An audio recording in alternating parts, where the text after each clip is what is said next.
I'm going to make a video on how to tie a slip knot and how to do a Rebozo carry. Right now I have a size 3 Natty Baby Mossy Forest. So usually you would use like a 2 or a 3. I use a 2 for this carry. Don't touch, baby. But let's just say this is a 2 because right now my Natty Baby size 2 is not here. It's getting chopped by Tara H right now. So, we're going to go over how to do it on both shoulders. You're going to go up. So, what you want to do is you want to put one side on whatever shoulder you prefer. Usually if you wear on your left shoulder, you want to do that with like a ring sling. So, I have a lot of tail on this. And I wish I could show you with the 2, but see, I'll show you really quick the rails. My rails are different, and most wraps are. This one's just a solid green, like that pale green, and this one is the dark green. And that's important because you want to keep your rails separated so you know what to tighten. And it's not like a ring sling in the fact that you tighten it a different way. So, I put it over my shoulder and make sure that everything's straight, which it is. So here we are. I'm going to grab some of this, and this is where most people get confused. But I use the hand trick, so hold your hand to your chest and point it to your shoulder that you have the wrap on, and you want to grab it like that. And that's the way that your wrap needs to go outside of this standing rail. So, keeping your rail straight again. Your fingers are going this way and your wrap needs to follow. And now, you need to grab this rail that you're using, your working rail, and your fingers are going this way, so your rail needs to follow with your thumb on the top. So that means this rail needs to go on top as well. And see, we created our first half of the slip knot. So here we are. Now we just do the exact same thing, but below, right here. So you grab fingers pointing towards your shoulder that you're using, and that's where your wrap needs to go. Hold this part, and again, you need to come through here. This little hole right here. So, grab your wrap and pull it through. Then to tighten, you just go like that. Now, this is a very little pocket. Do you see what I did right there? You just tighten it. This is a hemp cotton, and the knot lays pretty flat. It's pretty nice. It's not very slippery. So I have 2 tails here. This tail, nothing. It's not going anywhere. You don't touch it, just leave it where it is. So, to loosen this, you pull down, and you can pull up. The nice thing about hemp cotton is it's really pretty slippery as far as this goes. My cotton is a little bit harder to move. Hi, do you want to go up? Who wants to go up? And to make a pocket, all I'm doing is sliding it down to where I think I need to be. I always make it a little bit bigger. My kids are pretty skinny. Come here. Can you come up, Trace? You might not like this, but to put the baby up, you want to grab him. And if they're little babies, they'll pull their legs towards them.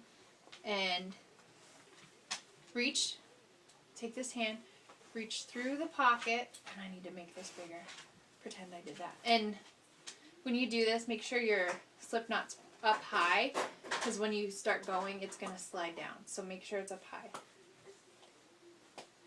Reach through. Grab his little feet. Make sure he doesn't fall off on the back of you. Put him through. Grab some fabric right here. and get them knee to knee. Like that. And you'll notice that I have extra slack right here. And I want to tighten that up because if I bend over or anything, he could pretty much go out.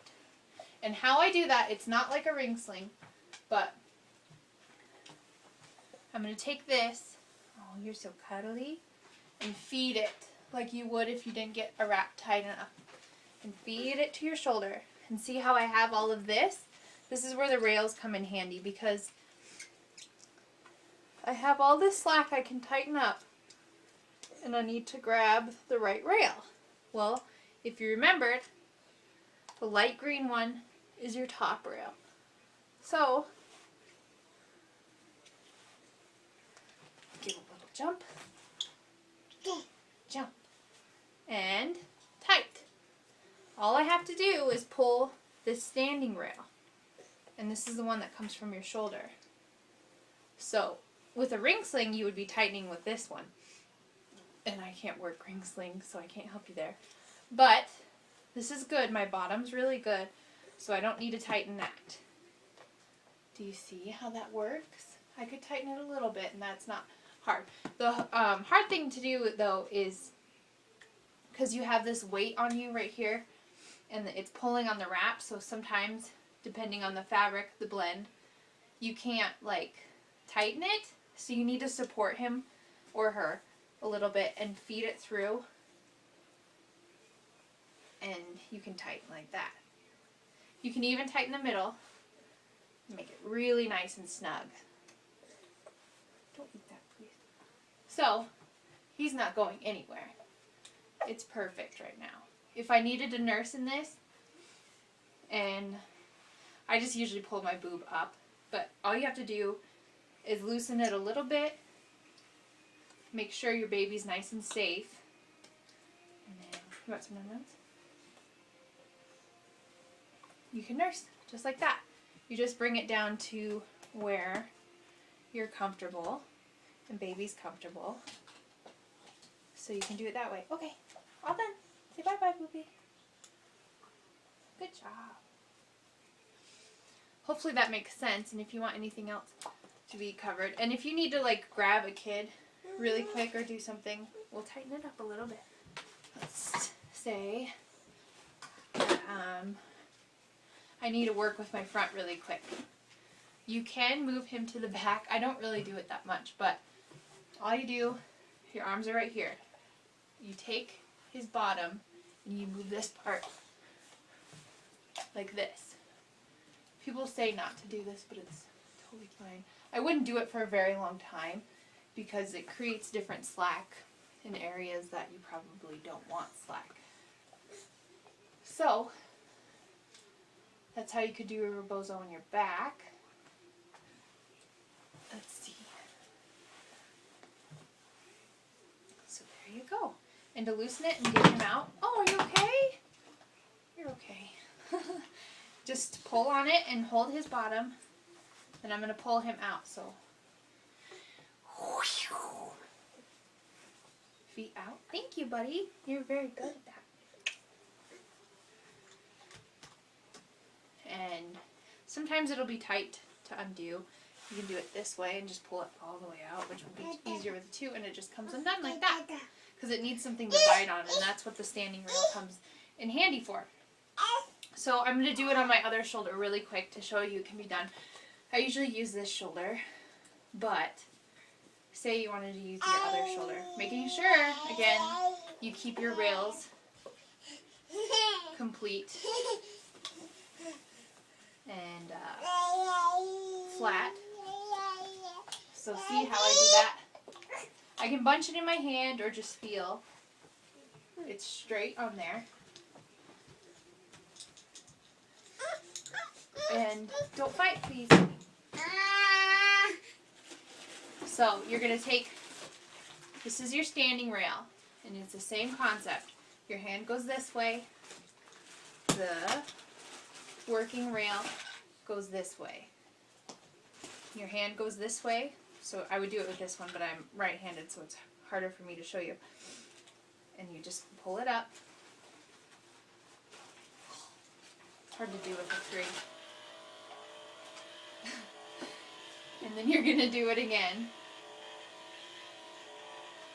So your hand goes this way. You're going to make a loop right here. I'll get closer so you can see.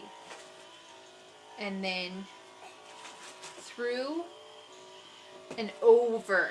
You always go over the last one you just made. And just pull. And there you go. Tighten with this end. So if I had a little baby, this would be perfect right here. Alright. Hopefully that makes sense. They're playing with my breast pump right now, so I gotta go. But if you have any questions, just let me know. Thanks.